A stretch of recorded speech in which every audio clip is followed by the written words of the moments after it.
So here is video number 1 in my effort to shed some light on the issues and challenges that victims of sexual violence experience in Nova Scotia, Canada when trying to seek justice. In this video I want to talk a little bit about what I've considered to be the first step to recovery, which is reaching out.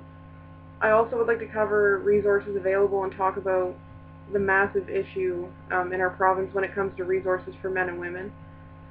So, when a person first reaches out, it's usually to somebody that they confide in. If they're lucky, they have a support system of some sort, even if it's just that one person. Some people choose to keep it to themselves for years, and some people will never tell anyone for their entire lives because everybody deals with it differently. But for those who do decide to tell their story, the step after reaching out is usually reporting what happened to the authorities in order to keep it from happening to other people. I've come to learn that it's a common experience among victims to feel that they're not taken seriously or like it's not an urgent matter by the authorities.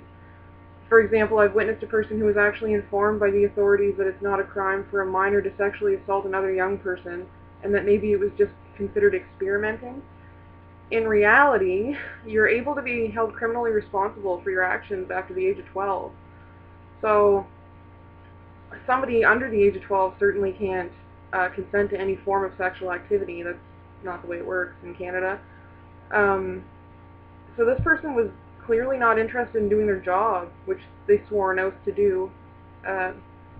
Serve and protect, I think is how it goes. So it's also a common complaint from women to be treated like they're crying wolf, or as if maybe they were asking for it, or various other completely ridiculous reactions that are completely devoid of any empathy or compassion whatsoever. This is a massive problem for victims of sexual assault because coming out and telling someone one of the biggest, deepest, and darkest things that's ever happened to you is already one of the hardest things a person can face on their own, let alone dealing with the burden of walking into the room knowing that the chances of being believed or protected by the people that swore to do so are slim to none, just because some other woman completely unrelated to you lied about being raped before. Cases need to be treated on an individual basis, and it should be kept that way.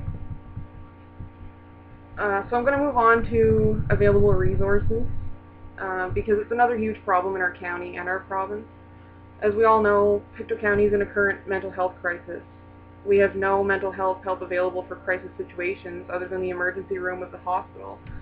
And if you're lucky, you might get on a waiting list with the local mental health center, but this list tends to give people a 6 month to 1 year estimate for getting an appointment. So when you're in a crisis situation, this doesn't really offer much help to you. Luckily, if you're female, there is women's centers, outreach programs, and the Tierman House for Women and Children, which also offers counseling and other services. However, if you're a man, you're basically up a certain kind of creek without a paddle, because we offer no male-focused help in our community, and throughout the province, the options are very few and far between.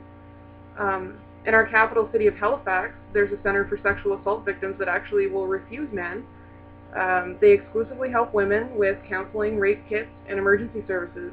So it's my opinion, but I think that the stigma around men and sexual assault needs to be addressed, and seriously, because men deserve just as much help and support through these types of crises as women do.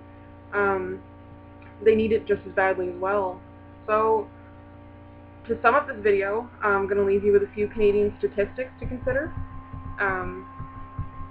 I just picked out some of the ones that were the most shocking to me. For every 100 rape cases, only 6 get reported to police. For every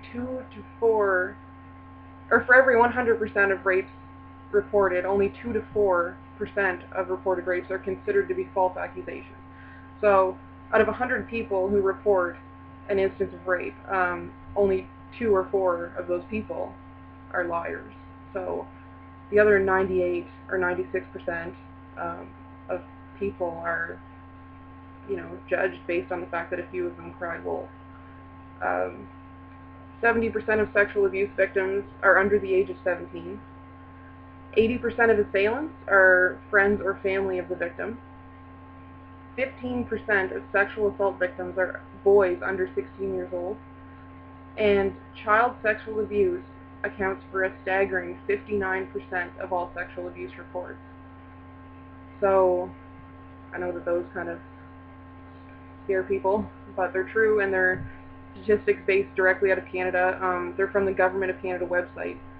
If you'd like to have a look at those, I'll post the link in the comments below. Thanks for watching again, and just remember that you're not alone, and that people do care, and that if people get together and demand change, that's the only way it'll happen. You have to be the change you wish to see in the world, really. So thanks again, and see you next video.